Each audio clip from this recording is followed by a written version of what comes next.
আনন্দ করে আমরা সব খেলতাম। হ্যাঁ, তো আবার সেই ঘুরে ফিরে প্রশ্ন জাগছে যে কেন, পাতা নেই কেউ।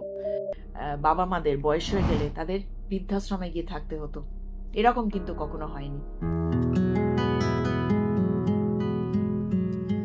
আবার তখন দেখুন বাড়িতে বাড়িতে সব তখনকার দিনে মানে ওই 30-40 ইয়ার্স আগের লাইফটা বলছি, বা 50 ইয়ার্স, আপনারা যারা আমার থেকে আরো বড়, সেই লাইফটা ভাবুন যখন আপনারাও ছোট ছিলেন। সেই সময় কত মানুষের, কত বাড়িতে সব গরু থাকতো, হাঁস থাকতো, ছাগল থাকতো। এখনো যদিও গ্রামের দিকে গেলে সে সমস্ত সবকিছু দেখা যায়, অনেক বাড়িতেই মানুষজন এইসব পোষেন আর কি।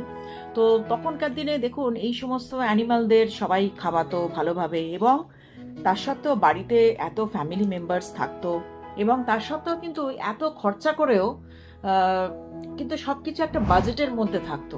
কিন্তু এখন মানে একটা রুটি অর্ডার দিতে গেলেই যেন মনে হয়, ধরুন একটা ফ্যামিলিতে 3-4জন মেম্বার আছে, শুধু একটা ব্রেড, আমি বলছি একটা রুটি, আপনি যদি একটা পরোটাও অর্ডার দেন দেখবেন সেটাই যেন কত এক্সপেন্সিভ হয়ে যায়।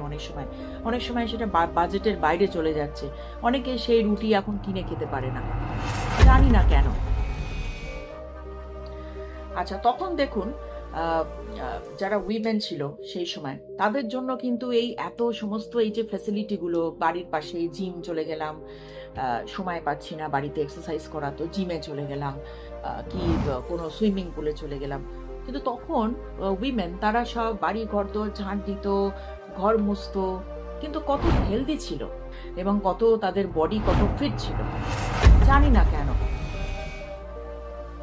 সেই সময় যখন ছোটবেলায় সব ভাই বোনদের মধ্যে, ভাই ভাইয়ের মধ্যে কত রকম সেই ঝগড়া হতো, মারামারি হতো, কিন্তু কিছুক্ষণ পরে আবার সবাই একসাথে আবার নিজের মতন হয়ে যেত, আবার সবার সঙ্গে সবার একটা মিল হয়ে যেত, সুন্দর।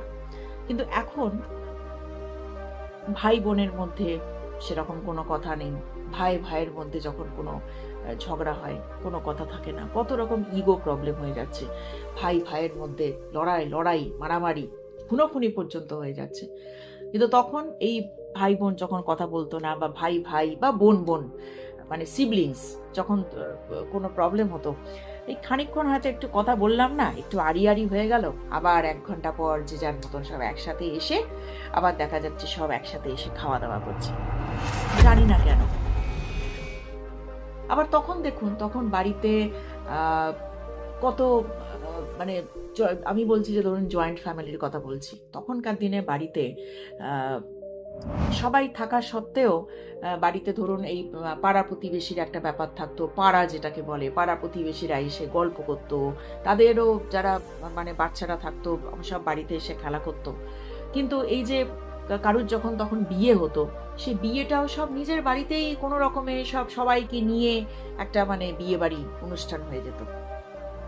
কিন্তু এখন দেখুন, জানি না কেন।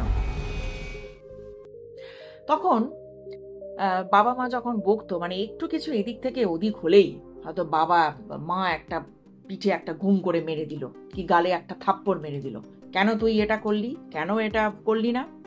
কিন্তু তখন খালি মনে হতো যে না না, মা বকবে কি বাবা বকবে, না না এইটা আমি আর করব না, আমাকে কিন্তু এটা শুনতে হবে, ওরে বাবারে এরপর আর করব না। কিন্তু এখন বাবা মা একটু বকা চলবে না, বাবা মা বকলেই বাচ্চাদের কত সেন্টিমেন্ট, কত মানে বিটুইন দ্য মানে প্যারেন্টস আর চিলড্রেন, আপনারা দেখছেন চারিদিকে কত রকমের ইগো ক্ল্যাশ, কত রকমের কমপ্লিকেশনস, কত রকমের সেন্টিমেন্টস, এবং যার এই সেন্টিমেন্টস এমন পর্যায়ে পৌঁছচ্ছে যে সেই মানে বাবা মারা সব আলটিমেটলি কিন্তু সেই তাদের একটা লোনলি লাইফ হয়ে যাচ্ছে, যেটা আপনাদের সঙ্গে আমি আগে আলোচনা করেছিলাম। এবং কত বাবা মা এরকম আছে, যেটা একটু আগেই বললাম, যে তারা বৃদ্ধাশ্রমে গিয়ে কি না শুধুমাত্র একটুখানি যাতে মেন্টাল পিসটা বজায় থাকে, শুধুমাত্র একটুখানি পিস পাওয়ার জন্য সেই বৃদ্ধাশ্রমে গিয়ে তারা তাদের নিজেদের মতন করে তাদের থাকতে হচ্ছে, জানি না কেন। তো এরকম অনেক কেন কেন কেন কেন প্রশ্ন মনের মধ্যে আসে, যে আগে এটা এরকম হতো, তখন তো সত্যি এটা ছিল না, কিন্তু কত লাইফ কত পিসফুল ছিল, পাতা নেই কেউ, কেন জানি না।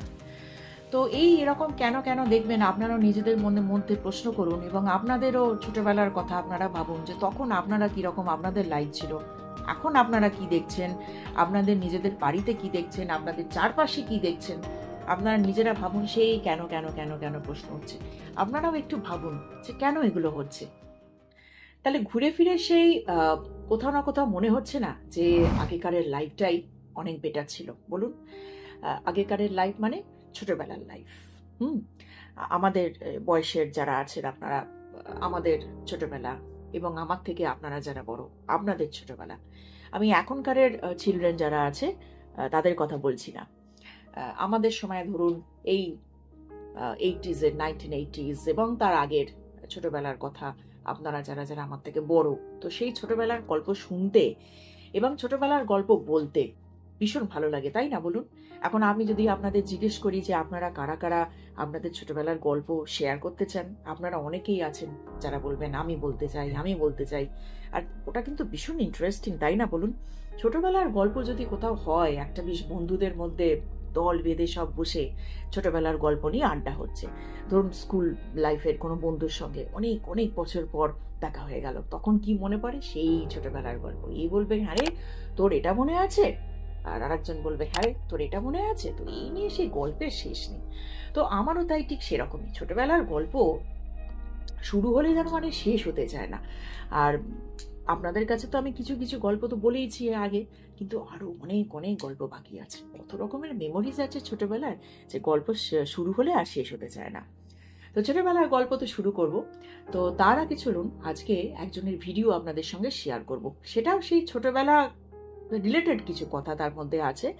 এবং সেখানে উনি হচ্ছেন একজন সোশ্যাল ওয়ার্কার, উনি কাউন্সিলর, উনি অনেক ফ্যামিলি কাউন্সেলিং করেন এবং উনি থাকেন অ্যাকচুয়ালি ব্যাংককে, কিন্তু উনি কলকাতাতে আসেন। ওনার অনেক চ্যারিটি, উনি অনেক চ্যারিটেবল কাজের সঙ্গে উনি যুক্ত এবং অনেক ফ্যামিলিতে উনি ভিজিট করেন।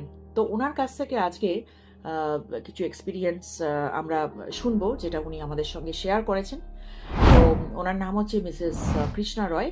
তাহলে চলুন ওনার ভিডিওটা আজকে একটুখানি আপনাদের সঙ্গে শেয়ার করি, তারপর আমি আমার ছোটবেলা নিয়ে আপনাদের কাছে ব্যাক করছি। Thank you. নমস্কার, আজকে আমি এই চ্যানেলে এসেছি, অনুরাধা ম্যাডাম আমাকে ডেকেছেন, তার জন্য ভেরি ভেরি ভেরি থ্যাঙ্কস।